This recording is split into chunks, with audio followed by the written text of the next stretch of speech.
देर रात का वक्त था और मैं चुपके चुपके कुछ आर्ट देखकर मजे ले रहा था। तभी अचानक मेरा फोन एक धमाके के साथ फट गया। चोट काफी गहरी थी तो मुझे सीधा हॉस्पिटल भागना पड़ा। किस्मत का खेल तो देखो, बर्न यूनिट पहुंचते ही मेरी मुलाकात अपनी एक्स गर्लफ्रेंड से हो गई। सु वान किंग ने बड़ी सावधानी से एक चिमटी के साथ मेरी शर्ट उठाई। जैसे ही उसकी नज़र मेरी छाती पर पड़ी वह एकदम ठिठक गई। वहां हर तरफ बस उसी के नाम के टैटू बने हुए थे। उसने नफरत और हिकारत के साथ एक ठंडी मुस्कान दी। अभी तक ये टैटू हटाए नहीं। क्या हुआ? मुझसे अलग होने के बाद इतने भी पैसे नहीं बचे? या फिर बात कुछ और है? क्या आप भी मुझे भुला नहीं पाए हो?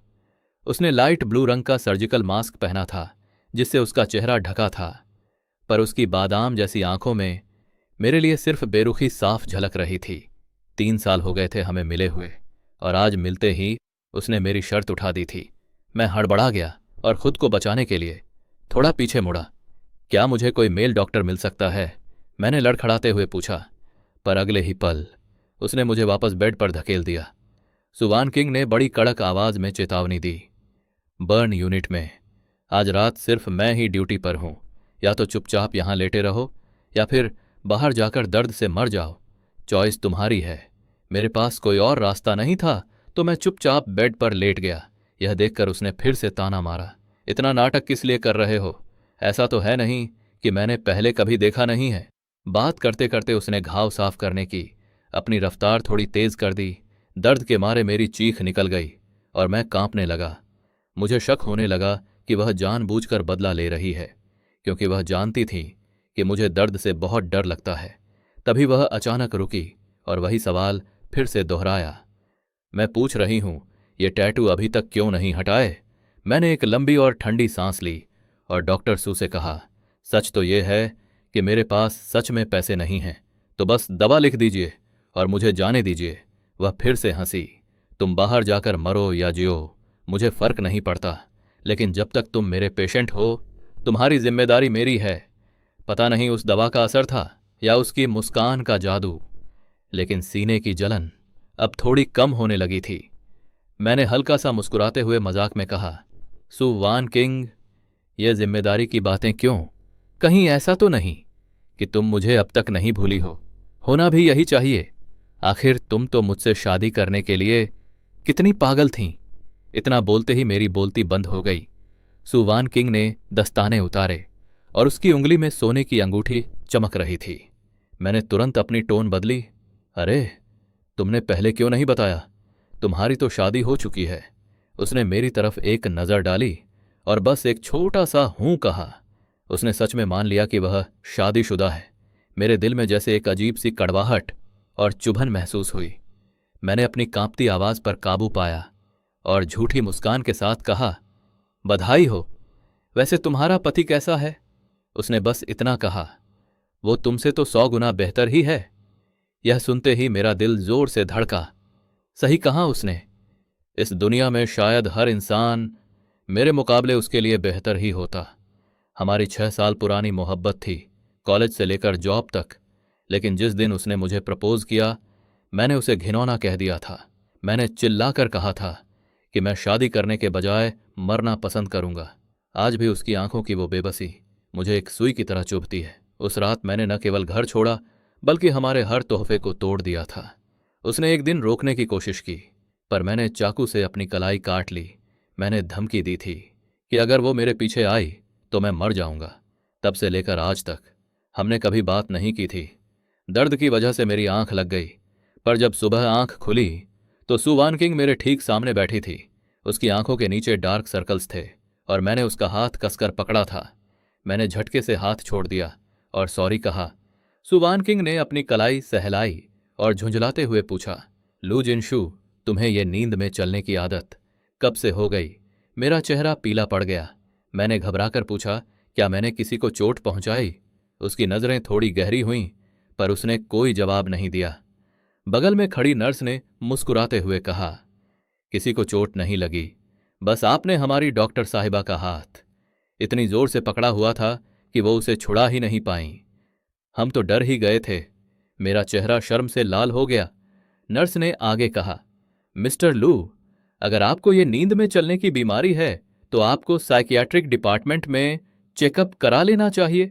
मैंने डरते हुए सुवान किंग की तरफ देखा, कहीं उसे सच न पता चल जाए, पर वो बस बेरुखी से अपने फोन में लगी थी। मैंने राहत की सांस ली। सच तो ये था कि मैंने 2 साल पहले ही चेकअप करा लिया था। डॉक्टर ने बताया था कि मुझे एक पुश्तैनी दिमागी बीमारी है। मेरी मां को भी सिजोफ्रेनिया था। उन्होंने बीमारी में मेरे पिता का कत्ल कर दिया था। मैं नहीं चाहता था कि सुवान किंग के साथ भी ऐसा कुछ हो गया हो, इसलिए मैंने उसे खुद से दूर कर दिया था। ख्यालों को झटकते हुए मैंने कहा, मुझे डिस्चार्ज होना है। सुवान किंग ने गुस्से में कहा, इस हालत में क्या जान देनी है अपनी? मैंने एक झूठी हंसी के साथ कहा, मुझे घर जाकर पेंटिंग पूरी करनी है। मेरी एक पेंटिंग 8,000 में बिकती है। सुवान किंग ने बिना कुछ बोले डिस्चार्ज पेपर्स लिख दिए। जब मैं वार्ड में वापस आया तो सुवान किंग मेरा वॉलेट हाथ में लिए खड़ी थी। उसमें हमारी पुरानी फोटो लगी थी। मेरा दिल जोर जोर से धड़कने लगा। मैं जमीन में गड़ जाना चाहता था। नर्स ने फिर टांग खींची। डॉक्टर सू, आपका एक्स बॉयफ्रेंड तो बड़ा वफादार निकला, सुवान किंग ने तंज कसते हुए कहा। छोड़िए नर्स, यही वो महान इंसान है जिसने मुझे डंप किया था। अस्पताल से बाहर निकलकर मैंने टैक्सी ढूंढने की कोशिश की, पर भारी बारिश शुरू हो चुकी थी। तभी सुवान किंग अपनी कार लेकर आई। मेरे पेशेंट हो, बैठो, मैं घर छोड़ देती हूं, मैंने झिझकते हुए कहा। सुवान किंग, तुम शादीशुदा हो, क्यों अपने एक्स के साथ इतना उलझ रही हो? तभी पीछे से उसकी एक कलीग डॉक्टर की आवाज आई। डॉक्टर सू, आपकी शादी हो गई? कब? सुवान किंग ने उसे एक वार्निंग वाली नजर से देखा। डॉक्टर समझ गया और तुरंत वहां से चला गया। मैं दंग रह गया। तुम्हारी शादी नहीं हुई है, फिर तुमने झूठ क्यों बोला? उसने बस इतना कहा, शादी की तारीख तय हो गई है, बैठना है या नहीं? मजबूरन मुझे कार में बैठना पड़ा। रास्ते में उसने पूछा, और तुम्हारा क्या तुम्हें वो अमीर लड़की मिल गई? मैंने बाहर देखते हुए झूठ बोल दिया। हाँ, मेरी गर्लफ्रेंड बहुत अमीर है, मुझे फूयांग डिस्ट्रिक्ट ले चलो, वो वहीं रहती है। जब हम वहां पहुंचे तो भारी बारिश हो रही थी। उसने कार लॉक कर दी। अपनी गर्लफ्रेंड को बुलाओ, वो तुम्हें लेने आएगी, वरना तुम्हारे घाव गीले हो जाएंगे। क्या तुम्हारी कोई गर्लफ्रेंड नहीं है? मैं फंस चुका था। तभी बाहर से एक आवाज आई, जिंगशू, तुम यहां? वो टैन जिक्सिया थी, मेरी साइकियाट्रिस्ट। मैंने राहत की सांस ली और कहा, देखो, मेरी गर्लफ्रेंड आ गई। मैंने सू वान किंग को अलविदा कहा और टैन जिक्सिया का हाथ पकड़कर आगे बढ़ गया। सुवान किंग की कार वहीं खड़ी रही। मैंने धीरे से डॉक्टर टैन से कहा, मुझे माफ करना, आज आपको मेरी ढाल बनना पड़ा। टैन जिक्सिया एक पल में सब समझ गई। उसने पीछे मुड़कर देखा और पूछा, क्या ये तुम्हारी एक्स गर्लफ्रेंड है? मैंने बस धीरे से सर हिला दिया। उसने फिर कोई सवाल नहीं किया और तुरंत टॉपिक बदल दिया। मुझे याद है, तुम्हारे इस ट्रीटमेंट का कोर्स खत्म हो चुका है, तो नए बैच की मेडिसिन लेने क्यों नहीं आए? मैंने एक हल्की हंसी दी और कहा, बस थोड़ा और इंतजार कर लो। वो फोन ब्लास्ट इतना अचानक हुआ कि सब बिगड़ गया।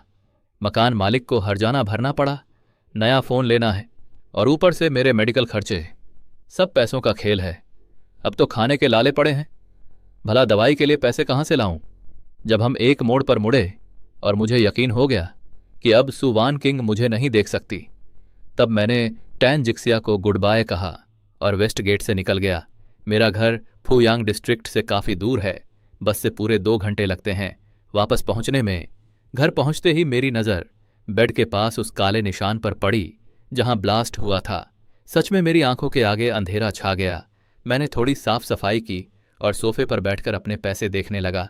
आखिर में बस एक लंबी आह निकली, काश मेरी पेंटिंग्स सच में उतनी महंगी होती जितना मैंने सुवान किंग के सामने फेंका था। पर असलियत तो ये है कि उनकी वैल्यू इतनी नहीं है।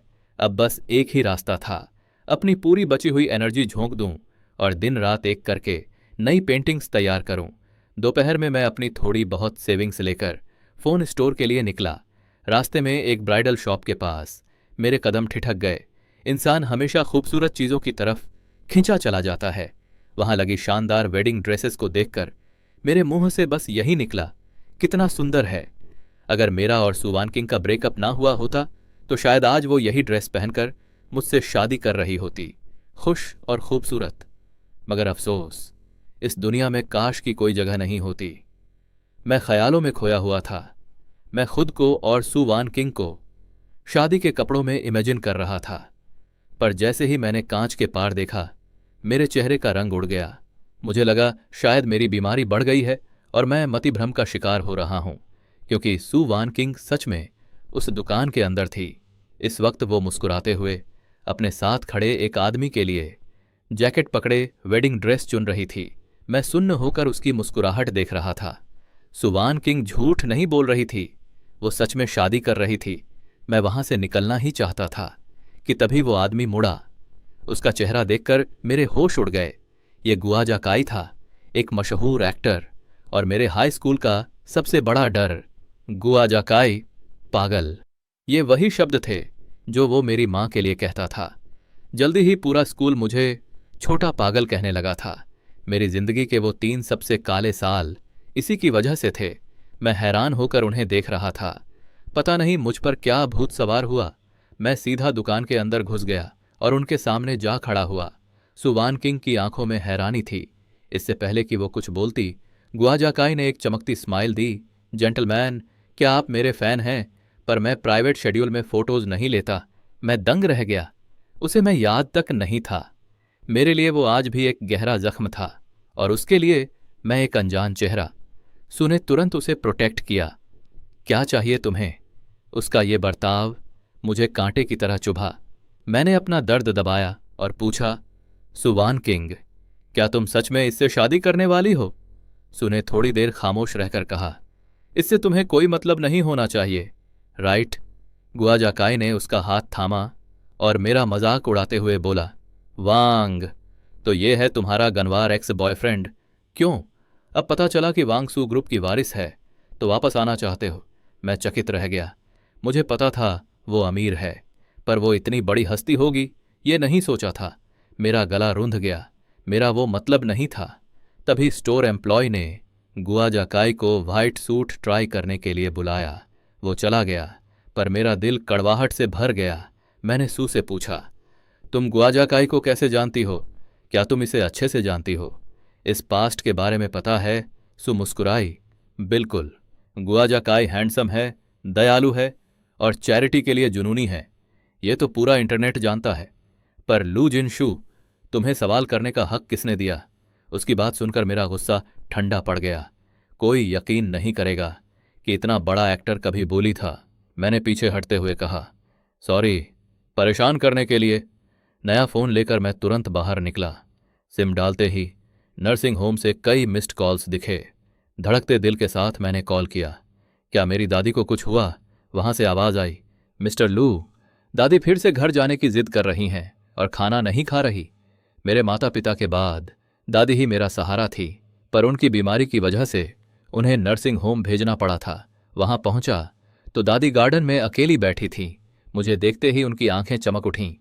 शेन शेन, तू आ गया। उन्होंने मेरा हाथ पकड़ा और कहा, मेरी बात सुन, उस लड़की से शादी मत करना। सुना है वो पागल है। उन्होंने फिर से मुझे मेरा बाप समझ लिया था। मैंने दुख छुपाते हुए हाँ में सर हिलाया और उन्हें खाना खिलाया। कुछ देर बाद उन्हें होश आया तो पूछा, जिनशू, तुम्हारी गर्लफ्रेंड शाओ क्यों नहीं आई? मैंने बताया हमारा ब्रेकअप हो गया है। तो वो हंसने लगी। तू शादी करने वाला है और अभी भी झगड़े कर रहा है, दादी बोली। मैंने तुम्हारा वो वेडिंग डिज़ाइन बुक देखा है। मेरा दिल भर आया। वो बुक कब की धूल खा रही थी और शायद कभी असलियत ना बन पाती। दादी के साथ दिन बिताकर मैं घर लौटा और नए काम पर फोकस करने लगा। पर मेरी किस्मत खराब थी। अभी आधा काम ही पूरा हुआ था कि मेरे पार्टनर्स के मैसेजेस आने लगे। एक के बाद एक सारे काम कैंसिल हो रहे थे। मैं सन्न रह गया। तभी एक पुराने पार्टनर ने मुझे एक लिंक भेजा। अभी तक तुम्हें कुछ पता नहीं चला, बड़े स्टार काई ने एक प्रीटेंशियस और डिमांडिंग आर्टिस्ट का पर्दाफाश कर दिया है। उसके फैंस ने पहले ही अंदाज़ा लगा लिया है कि वो गोल्ड मेडल विनिंग आर्टिस्ट तुम ही हो। मैं जानता हूं कि तुम ऐसे नहीं हो, लेकिन इंटरनेट पर पब्लिक ओपिनियन बहुत जहरीला हो चुका है। फिलहाल के लिए हमारा साथ काम करना ठीक नहीं होगा। फ़ोन कटने के बाद मैंने शक और हैरानी के साथ उस लिंक पर क्लिक किया। पता चला कि वो स्टार काई दरअसल अपने फैंस के लिए अपना एक पोर्ट्रेट बनवाना चाहता था। उसने किसी बड़े आर्टिस्ट को इनवाइट किया था, लेकिन अचानक उस आर्टिस्ट ने मना कर दिया। उसने कहा कि काई इस काबिल नहीं है कि वो उसकी पेंटिंग बनाए। काई ने अपने वेइबो पोस्ट में किसी का नाम तो नहीं लिया, लेकिन फैंस ने न जाने कैसे कड़ियां जोड़कर उस घमंडी आर्टिस्ट का लेबल मुझ पर चिपका दिया। देखते ही देखते मेरे खिलाफ नफरत भरे कीवर्ड्स ट्रेंड करने लगे। लुजिनशू की क्या औकात, ऐसे सड़े हुए आर्टिस्ट को कमीशन देना बंद करो। कमेंट्स में गालियों की बाढ़ आ गई थी। मेरा पर्सनल पेज ढूंढ निकाला गया। मेरे इनबॉक्स में 999 से ज्यादा नफरत भरे मैसेज भरे पड़े थे। मैंने तुरंत वेइबो पर एक सफाई पोस्ट लिखी कि मुझे उस स्टार का कोई मैसेज कभी मिला ही नहीं, लेकिन इंटरनेट की दुनिया को सच से क्या मतलब। लोग कह रहे थे गोल्ड मेडल जीत लिया तो क्या हुआ, अब लोगों की औकात देखकर काम करोगे। तुम्हारी पेंटिंग्स में वैसा भी कुछ खास नहीं है, जरूर वो मेडल पैसों के दम पर खरीदा होगा। हर एक शब्द मेरे सीने में किसी तेज चाकू की तरह चुभ रहा था। अनजान नंबरों से धड़ाधड़ कॉल आने लगे। मेरा फोन इतना वाइब्रेट कर रहा था कि उसे हाथ में पकड़ना मुश्किल हो गया। मैंने तब तक कोई कॉल नहीं उठाया जब तक मेरी डॉक्टर किन्सी का कॉल नहीं आया। मिस्टर लू, क्या आप ठीक हैं? मैं तब तक सारे सोशल मीडिया प्लेटफॉर्म्स डिलीट कर चुका था। मैंने सुन्न होकर जवाब दिया, चिंता मत कीजिए, मैं ठीक हूं। किन्सी कुछ पल के लिए खामोश रही, फिर नरमी से बोली, अगले कुछ दिनों में काउंसलिंग रूम आ जाना, मैंने तुम्हारे लिए कुछ नई दवाइयां लिखी हैं। मैंने कोई जवाब नहीं दिया। फोन रखते ही मैंने अपना बैंक बैलेंस चेक किया। सच कहूं तो मुझे साइबर बुलिंग से ज्यादा पैसों की फिक्र थी। पिछले कुछ सालों से मैं अपनी दादी के नर्सिंग होम के खर्चे और अपने खुद के भविष्य के लिए पैसे जोड़ रहा था। उस भविष्य के लिए जहां शायद एक मेंटल हॉस्पिटल ही मेरी आखिरी मंजिल होगी। मेरी बीमारी की वजह से कोई और मुझे नौकरी देगा नहीं, और अब काई की उस एक पोस्ट ने मेरी कमाई का इकलौता जरिया भी छीन लिया था। मैं फर्श पर लेट गया। सीने में एक अजीब सी टीस उठ रही थी। खिड़की की दरार से आती धूप को देखते हुए अचानक मुझे सुवान किंग की याद आ गई। हम पहली बार तब मिले थे जब मेरे माता पिता का देहांत हुआ था। मैं उस उफनती हुई नदी को देख रहा था और पहली बार मेरे मन में कूदने का ख्याल आया, लेकिन जैसे ही मैंने रेलिंग पर पैर रखा, सुवान किंग ने मुझे पीछे खींच लिया। उसके चश्मे जमीन पर गिरकर टूट गए, लेकिन उस आवाज से कहीं ज्यादा तेज मेरी धड़कनें थीं। सफेद ड्रेस में सुवान किंग की रंगत किसी रोशनी जैसी थी। भले ही उसके नैन नक्श थोड़े ठंडे और बेरुखे थे, उसने बस अपने टूटे हुए चश्मे की तरफ इशारा किया और बड़ी बेरुखी से कहा, मेरे इस चश्मे की कीमत 3000 युआन है। मरने से पहले मेरे पैसे चुका देना। मैं दंग रह गया। मेरे पास पैसे नहीं हैं। सुवान किंग ने कंधे उचकाए, तो जाओ पार्ट टाइम जॉब करो और मेरा उधार चुकाओ। उसका आत्मविश्वास एक पक्के अमीर खानदान वाले जैसा था, और अजीब बात यह थी कि मैं उसकी बात मान गया। बाद में पता चला कि चश्मे की वो कीमत महज एक बहाना थी। असल में वो बस मुझे बचाना चाहती थी। मैंने सोचा कि मरने से पहले एक बार प्यार करना तो बनता है, लेकिन सुवान किंग मेरे लिए इतनी अच्छी साबित हुई कि कुछ वक्त बाद मेरा मरने का इरादा ही बदल गया। तभी अचानक दरवाजे पर दस्तक हुई। मुझे लगा काई के पागल फैंस मेरा घर ढूंढते हुए आ गए हैं, लेकिन पीप होल से देखा तो बाहर सुवान किंग खड़ी थी। मुझे लगा शायद ये मेरा वहम है, पर वो सच थी।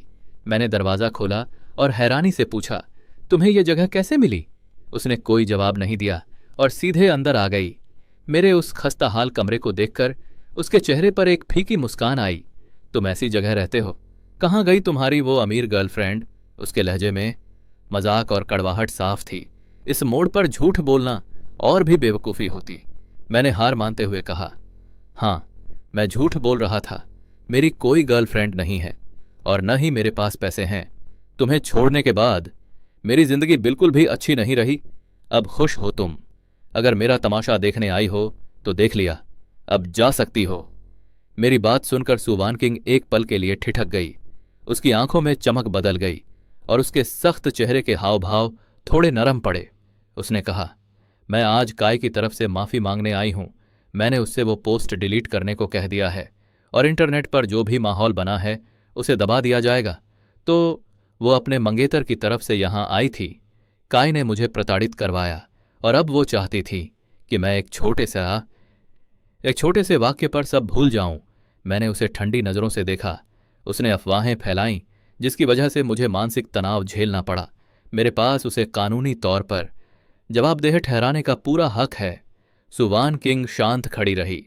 फिर उसने कॉफ़ी टेबल पर एक चेक रखा। क्या तुम्हारी इस मेंटल इलनेस के इलाज के लिए 5 मिलियन काफ़ी होंगे। काय ने तुम्हें सिर्फ इसलिए निशाना बनाया क्योंकि उसे हमारे पास्ट के बारे में पता चल गया था। इन पैसों को अपना मुआवजा समझो और ऑनलाइन जो भी जानकारी है उसे हटवा दो। इतना कहकर सुवान किंग पीछे मुड़े बिना ही वहां से चली गई। कुछ समय में सब कुछ शांत हो गया, लेकिन मेरी जिंदगी तो चलनी ही थी। मेरे घाव की ड्रेसिंग बदलवाने का वक्त आ गया था।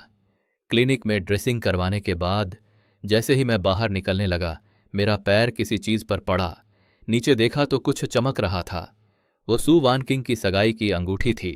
शायद गलती से यहां गिर गई होगी। जैसे ही मैंने उसे उठाकर टेबल पर रखने के लिए हाथ बढ़ाया, मेरी नज़र अंगूठी के अंदरूनी हिस्से पर पड़ी। वहां कुछ गुदा हुआ था, LJX लू जिनशू। मेरा शरीर जैसे बर्फ की तरह जम गया। उसका मंगेतर तो काई है, फिर इस अंगूठी पर मेरा नाम क्यों लिखा है? मैं अभी उस सदमे से बाहर भी नहीं आया था कि अचानक ऑफिस का दरवाज़ा खुला। सुवान किंग अंदर आई और जैसे ही उसने मेरे हाथ में वो अंगूठी देखी, उसके कदम वहीं थम गए। अगले ही पल वो बिजली की तेजी से आगे बढ़ी और मेरे हाथ से अंगूठी छीन ली। उसका चेहरा फिर से बर्फ की तरह ठंडा और सख्त हो गया था। तुम बिना पूछे दूसरों की चीजों को हाथ क्यों लगा रहे हो? मैं मुंह खोलकर उससे पूछना चाहता था कि आखिर इस अंगूठी पर मेरा नाम क्यों है, लेकिन इससे पहले कि वो सुलगते हुए शब्द मेरी जुबान तक पहुंचते, किसी और ने बीच में ही मेरी बात काट दी। चिंग चिंग। क्या उसे वह मिल गया? वह ग्वाजा काई था। जब उसकी नजर मुझ पर पड़ी तो उसने अपनी एक भौं ऊपर उठाई। उसकी आंखों में एक अजीब सी दिलचस्पी थी। ओह, तो तुम हो। हम फिर मिल गए जिनशू। अब मुझे याद आया, हम हाई स्कूल में क्लासमेट्स थे, है ना? मेरी नजरें सख्त हो गईं। सुवान किंग की निगाहें हम दोनों के बीच घूमने लगीं। क्या तुम दोनों एक दूसरे को पहले से जानते हो? मैं इन दोनों के साथ और ज्यादा इन्वॉल्व नहीं होना चाहता था। मैंने अपना मुंह खोला। मुझे कुछ काम है, इसलिए मैं पहले निकल रहा हूं। लेकिन ग्वाजा काई ने मेरा पीछा नहीं छोड़ा और मेरा हाथ पकड़ लिया। अरे इत्तेफाक देखो, मैं और वांग किंग खाना खाने ही जा रहे हैं। तुम्हें भी साथ चलना चाहिए। पुराने क्लासमेट्स होने के नाते हम पुरानी यादें ताज़ा कर सकते हैं। पास खड़ी सुवान किंग को भी कोई ऐतराज नहीं था। मैंने उस अंगूठी की तरफ देखा जिसे उसने अभी अभी छुपाया था और आखिरकार मैं मान गया। जैसे ही हम रेस्टोरेंट पहुंचे, सुवान किंग को एक फ़ोन कॉल आया और वह बाहर चली गई। अब टेबल पर सिर्फ मैं और ग्वाजा काई बचे थे। उसने मुझसे पूछा, तुम जा क्यों रहे हो? उसकी अनामिका उंगली से वह अंगूठी अब गायब थी। जो सवाल मैं उससे पूछना चाहता था वे अब धुंधले पड़ चुके थे। मुझे अब इस बात की रत्ती भर परवाह नहीं थी कि उसकी शादी की अंगूठी पर मेरा नाम क्यों खुदा था। आखिर भविष्य में हमारा कोई रिश्ता रहने भी नहीं वाला था। मैंने उसे एक ठंडी और बेरुखी भरी नज़र से देखा और कहा, तुम्हारी मर्दों को चुनने की चॉइस हमेशा की तरह घटिया है। पहले तुम्हारी नज़रें मुझ पर थीं, अब गू काई पर। तुम्हें सच में नहीं पता कि सही इंसान कैसे चूज किया जाता है। मैंने सुवान चिंग के उस जमे हुए चेहरे को इग्नोर किया और बिना पीछे मुड़े वहां से निकल गया। मैं सीधा काउंसलिंग रूम गया, अपनी दवाइयां लीं और फिर अपनी दादी से मिलने चला गया। अगले कुछ दिनों तक मैंने खुद को पूरी तरह काम में झोंक दिया। मेरा पूरा फोकस बस पैसे कमाने पर था। आधा महीना बीत चुका था। एक दिन काम के दौरान मेरी नज़र शहर के बीचों बीच लगी। एक बड़ी डिजिटल स्क्रीन पर पड़ी। वहां गुकाई की शादी की खबर फ्लैश हो रही थी। वह एक चमकते सफ़ेद सूट में था। चेहरे पर एक बनावटी मुस्कान थी। गुकाई ने फिलहाल दुल्हन के नाम का खुलासा नहीं किया था, लेकिन मीडिया ने सुवान चिंग की पहचान ढूंढ निकाली थी। द सू ग्रुप, एक प्रतिष्ठित शादी, दोनों तरफ से एक फायदेमंद बिजनेस डील। फोन ब्लास्ट से हुआ मेरा जख्म अब भर चुका था, लेकिन मेरा दिल अभी भी एक धीमे और गहरे दर्द से तड़प रहा था। मुझे लगा कि अब शायद वह वक्त आ गया है कि मैं अपने सीने से वह टैटू हटवा दूं। मैंने सुना था कि टैटू रिमूवल बहुत दर्दनाक होता है, लेकिन जब खुद एक्सपीरियंस किया तो पता चला कि यह मेरी कल्पना से ज्यादा था। पर शायद वह थोड़ा दर्द मेरे लिए अच्छा था। वह मुझे याद दिलाता रहेगा कि मैंने सुवान चिंग को दिल से तब निकाला जब वह उसमें जिंदा थी। मैं अपने सीने की उस जलन को बर्दाश्त करते हुए टैटू पार्लर से बाहर निकला। तभी मुझे नर्सिंग होम के डायरेक्टर का फोन आया। मिस्टर लू, प्लीज जल्दी नर्सिंग होम आ जाइए। आपकी दादी की हालत बहुत क्रिटिकल है, शायद वह अब और ना बच पाएं। फोन कटते ही मेरे हाथ पांव ठंडे पड़ गए। मैं पागलों की तरह वहां भागा। मेरी दादी की सेहत पिछले कुछ सालों से गिर रही थी। मुझे लगता था कि जब तक मैं मेहनत कर रहा हूं मैं उन्हें कुछ और दिन सुकून के दे पाऊंगा, पर मुझे अंदाजा नहीं था कि यह दिन इतनी जल्दी आ जाएगा। जब मैं उनके कमरे में पहुंचा, दादी बिस्तर पर शांत सो रही थीं। डॉक्टर ने बताया कि पिछले कुछ दिनों से वह काफी खुश थीं, लेकिन जांच के बाद पता चला उनके सारे इंटरनल ऑर्गन्स फेल हो रहे हैं। वे जानते थे कि इसका मतलब क्या है। उन्होंने मुझे मानसिक रूप से सबसे बुरे के लिए तैयार रहने को कहा। मैं पूरी रात उनके बिस्तर के पास घुटनों के बल बैठा रहा। जब सुबह मेरी आंख खुली तो महसूस हुआ कि उनका कमजोर हाथ मेरे बालों को सहला रहा था। उन्होंने मुस्कुराते हुए मेरी तरफ देखा और धीमी आवाज में कहा, जिंगशू, तुम जाग गए। दादी ने मेरा नाम लिया। वह मुझे पहचानने में कोई गलती नहीं कर रही थीं, लेकिन मेरे दिल में एक अजीब सी घबराहट और दुख की लहर दौड़ गई। उस दिन दादी बहुत होश में थीं। उन्होंने पुरानी फोटो एल्बम्स देखीं, मेरे साथ गार्डन में बैठकर धूप सेंकी, बचपन की सारी शर्मिंदा कर देने वाली और प्यारी कहानियां सुनाईं।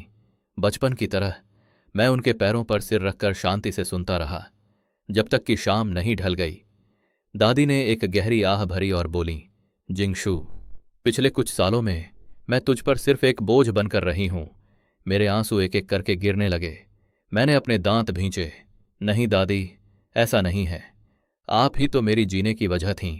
इस बेरहम दुनिया में मेरा आखिरी सहारा। दादी प्यार से मुस्कुराईं और मेरी पीठ थपथपाती रहीं। बस एक मलाल रह गया कि मैं तेरी शादी नहीं देख पाऊंगी। भविष्य में जब तू ठीक हो जाए तो जिसे तू पसंद करता हो उसे मुझसे मिलवाने जरूर लाना। मेरी आंखें लाल थीं। मैंने जोर जोर से सिर हिलाया। जी दादी, पक्का लाऊंगा। हम इसी तरह देर तक बातें करते रहे, जब तक सूरज पूरी तरह डूब नहीं गया, और तभी उनका हाथ मेरी पीठ से बेजान होकर नीचे गिर गया। मेरे सीने का दर्द जैसे फट पड़ा। मुझे पता था कि अब इस दुनिया में मेरा कोई अपना नहीं बचा। दादी के अंतिम संस्कार के लिए मैंने सब कुछ बहुत सादा रखा। मुझे उम्मीद नहीं थी कि सु वानचिंग वहां आएगी, पर वह आई। वह मेरी तरफ बढ़ी, जैसे कुछ कहना चाहती हो, पर उसने खुद को रोक लिया और बस इतना ही कहा, माय कंडोलेंसेस।